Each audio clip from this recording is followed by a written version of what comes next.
Hello everyone. आप सभी का स्वागत है हमारे चैनल बी एक्सपर्टी पर। तो हम डेरिवेशन सीरीज को कंटिन्यू रखते हुए इस सेशन में बात करेंगे mathematical formulation of Newton second law of motion. और यूं कहे तो F is equal to M A को हमको इस सेशन में इस वीडियो में प्रूव करना है, राइट। तो विदाउट टाइम डिले के लिए चलिए आज का जो सेशन है ना वो शुरू करते हैं। तो हमारे पास Newton second law of motion आपको पता होना चाहिए। तो न्यूटन ने सेकेंड लॉ में क्या कहा है? न्यूटन ने कहा है कि the rate of change of momentum is directly proportional to the applied force. That is that is, हम यहाँ पे डायरेक्ट लिखते हैं, ठीक है। यहाँ पे हम डायरेक्ट लिखते हैं from second law of motion, from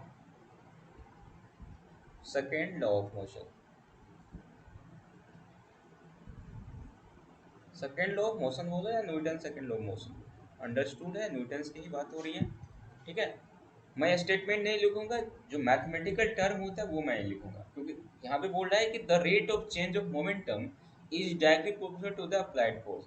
that is F is directly proportional delta P upon delta T. मतलब जो फोर्स होगा ना, अप्लाइड जो फोर्स होगा वो rate of change of momentum का क्या होगा, डायरेक्टली प्रोपोर्शनल होगा।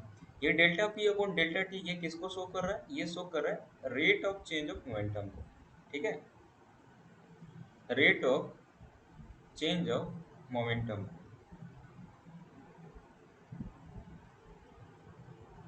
ओके, आइए हम इसकी डेरिवेशन की बात करते हैं और इसको फर्स्ट मान लो। ये आपका क्या है? ये आपका फर्स्ट।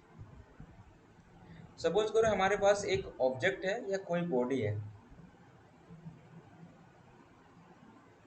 ये बॉडी है जिसका मास मान लो कि हमारे पास m है, मास m है, और इनिशियल जो वेलोसिटी है मान लेते हैं u है।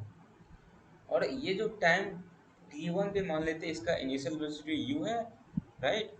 और अब हम क्या करते हैं, इसी मास पे हम क्या करते हैं, फोर्स अप्लाइड कर देते हैं।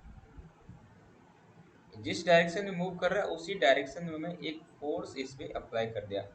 सपोज करो मैं ये फोर्स अप्लाई कर दिया, ठीक है। तो फोर्स अप्लाई करने के बाद इस मास का जो वेलोसिटी है वो u से क्या हो गया है, वो u से बढ़ के हो गया आपका v, ठीक है। अभी भी मास m ही है, मास में कोई फर्क नहीं है। और उसके बाद ये जो टाइम t2 पे इसका जो वेलोसिटी है वो क्या हो गया v, राइट। अब हमको क्या करना है, मोमेंटम निकालना है। तो मोमेंटम जो होता है, मोमेंटम इज इक्वल टू क्या होता है, यदि नहीं पता है तो मैं यहाँ पे लिख देता हूँ। मोमेंटम बात करें तो लीनियर मोमेंटम, ठीक है। लीनियर मोमेंटम जो होता है वो क्या होता है, जिसको हम p से रिप्रेजेंट करते हैं, ये होता है आपका mass into velocity. Mass into velocity के इक्वल होता है आपका लीनियर मोमेंटम, ओके। तो हमारे पास ये बॉडी जो है ये इनिशियल स्टेट में है। जो हमारा ये बॉडी है वो किस स्टेट में, इनिशियल स्टेट में है, ठीक है। और ये जो यहाँ जो बॉडी है वो किस स्टेट में, फोर्स लगाने के बाद ये फाइनल स्टेट में है, राइट। तो हमारे पास यदि इनिशियल मोमेंटम की यदि बात करें, यानी P I is equal to क्या होगा, मास इंटू इनिशियल वेलोसिटी। तो एम इंटू क्या हो जाएगा, यू हो जाएगा, ओके। इसी तरह यदि हमको यदि पी फाइनल निकालना है, मतलब फाइनल मोमेंटम निकालना है, तो वो क्या हो जाएगा आपका मास इंटू फाइनल वेलोसिटी, ठीक है। तो हमारे पास ये आ गया P initial and P final. अब हम क्या करते हैं, अब हम चेंज इन मोमेंटम निकालते हैं, चेंज इन मोमेंटम। तो चेंज क्या होता है भैया, चेंज को हम डेल्टा से रिप्रेजेंट करते हैं, ठीक है। चेंज को हम किससे रिप्रेजेंट करते हैं, डेल्टा से। यानी डेल्टा पी का मतलब है चेंज इन मोमेंटम। डेल्टा का पी का मतलब है चेंज इन मोमेंटम।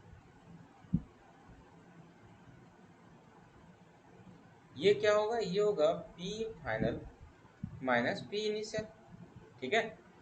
तो यहां से हम लिख सकते हैं delta P is equal to P final के बदले हम एम भी लिख सकते हैं, कोई दिक्कत नहीं। और पी इनिशियल के बदले हम लिख सकते हैं एम यू।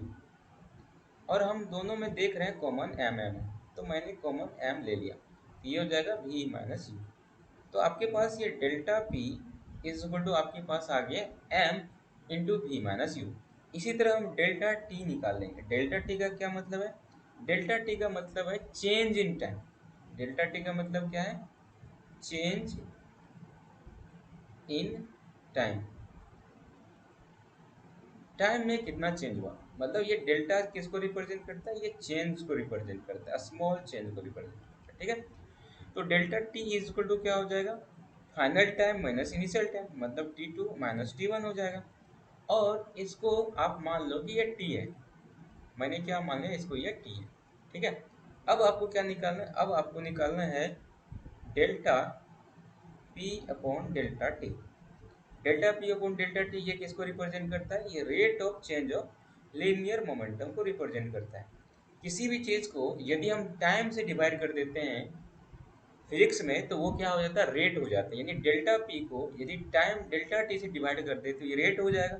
तो रेट ऑफ, ये क्या हो जाएगा? Rate of change of momentum हो जाएगा। ठीक है, rate of change of momentum हो जाएगा या लीनियर मोमेंटम हो जाएगा, दोनों सेम चीज है। ठीक है, तो delta P upon delta T क्या हो गया? Rate of change of momentum हो गया। तो अब ये क्या हो जाएगा? डेल्टा पी के बदले आप क्या लिख दो? एम भी माइनस यू। और डेल्टा टी के बदले हम क्या लिख सकते हैं? T two minus T one, जिसके बदले हम टी लिख दें। यहाँ तक कोई दिक्कत? बिल्कुल दिक्कत नहीं होना चाहिए। ठीक है, अब हम इसको थोड़ा और सिंप्लीफाई करते हैं। तो ये क्या हो जाएगा आपका? ये, इसको आप लिख सकते हो एम भी minus U by T. Obvious बात है, हम ऐसे लिख सकते हैं, कोई दिक्कत नहीं है। और आपने काइनेमेटिक्स में फॉर्मूला पढ़ा होगा, acceleration is equal to V minus U by T, ये आपने पढ़ा होगा। ठीक है, तो आप क्या कर सकते हो? इसके बदले क्या लिख सकते हो? इसके बदले आप लिख सकते हो ए। ठीक है, तो हम यहाँ क्या कर सकते हैं? इसके बदले मैंने लिख दिया ए, मतलब आपके पास ये आ गया delta P upon delta T का वैल्यू कितना आ गया? एम ए आ गया। इसको आप मान लो सेकेंड, इसको मान लेते हैं सेकेंड। और फर्स्ट जो आपका था वो क्या था? आपके पास फर्स्ट जो था वो था F is directly proportional delta P upon delta T. अब हम क्या कर सकते हैं? यहाँ पे फ्रॉम फर्स्ट एंड सेकेंड लिखते हैं। ठीक है, यहाँ पे हम लिखते हैं from first and second, from first and second. From first and second से क्या होगा? F is directly proportional delta P upon delta T था, उसके बदले हम क्या लिखते हैं? एफ इज डायरेक्टली प्रोपोर्शनल क्या हो गया? एम ए हो गया। अब आपको पता है कि जब भी हम किसी प्रोपोर्शनल को हटाते हैं तो उस प्रोपोर्शनल को हटाने के साथ हमको किसी कांस्टेंट से मल्टीप्लाई करना पड़ता है, क्योंकि यहाँ पे एक प्रोपोर्शनल साइन है और इसको हटाना है। तो इसको हटाने के लिए आपको क्या करना पड़ेगा? किसी प्रोपोर्शनल कांस्टेंट से मल्टीप्लाई करना पड़ेगा। तो ये हो जाएगा एफ इज इक्वल टू के, कोई प्रोपोर्शनल कांस्टेंट है, इनटू क्या हो जाएगा आपका? एम ए हो जाएगा। ठीक है, के आपका क्या है? के आपका ये कांस्टेंट है। ठीक है, जिसको हम फोर्स कांस्टेंट भी बोल सकते हैं, ये आप इसको फोर्स कांस्टेंट भी बोल दो। और इसका जो वैल्यू होता है वो कितना होता है? 1 होता है। ठीक है, तो अब हम क्या कर दें? एफ इज इक्वल टू, यदि हम कांस्टेंट का वैल्यू रख दें तो ये हो जाएगा F is equal to 1 into M. ठीक है, तो ये हो जाएगा आपका, अब कितना हो जाएगा? ये हो जाएगा F is equal to M A. ठीक है, और यही आपका क्या हो गया? फॉर्मुलेशन हो गया न्यूटन सेकंड ऑफ मोशन का। और आप ये बोल सकते हो कि F is equal to M A का ये क्या हो गया? डेरिवेशन हो गया, यानी फोर्स इज इक्वल टू क्या हो गया? आप इसको ऐसे भी लिख सकते हो, force is equal to mass into acceleration. ठीक है, तो इस तरह से मैंने आपको ये प्रूव करके दिखा दिया। ठीक है, इस तरह से मैंने आपको ये क्या करके दिखा दिया, प्रूव करके दिखा दिया। ठीक है, तो आपको ये डेरिवेशन सीरीज किस तरह से हेल्पफुल हो रहा है, प्लीज़ आप कमेंट सेक्शन में मेंशन कर सकते हो। और यदि आप चैनल पे नए हो तो प्लीज़ मेरे चैनल को सब्सक्राइब करो, ताकि इस तरह का कंटेंट डेली बाय डेली मैं आप लोगों के लिए लाता रहूं। और अपने दोस्तों के साथ शेयर जरूर करें। और यहाँ तक वीडियो देखने के लिए आपका बहुत बहुत धन्यवाद। Thank you very much.